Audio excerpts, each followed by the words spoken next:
کہ ہزار یزید بھی ہو امام حسین کی جوتوں کے خاک کے برابر بھی نہیں ہو سکتے۔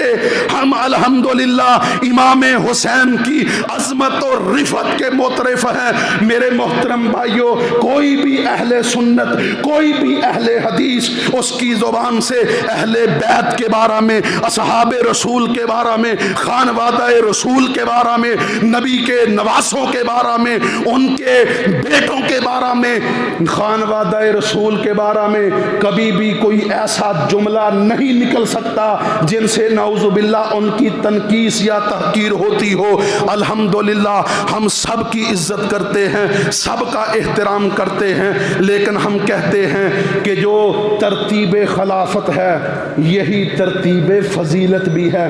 پہلے ابو بکر ہے، پھر عمر ہیں، پھر عثمان ہیں، پھر علی ہیں، پھر دیگر ہیں۔ میرے محترم بھائیوں، جنہیں اللہ نے مقام دیا ہے، جنہیں رسول اللہ نے مقام دیا ہے، کھلے دل کے ساتھ اس کو قبول کریں اور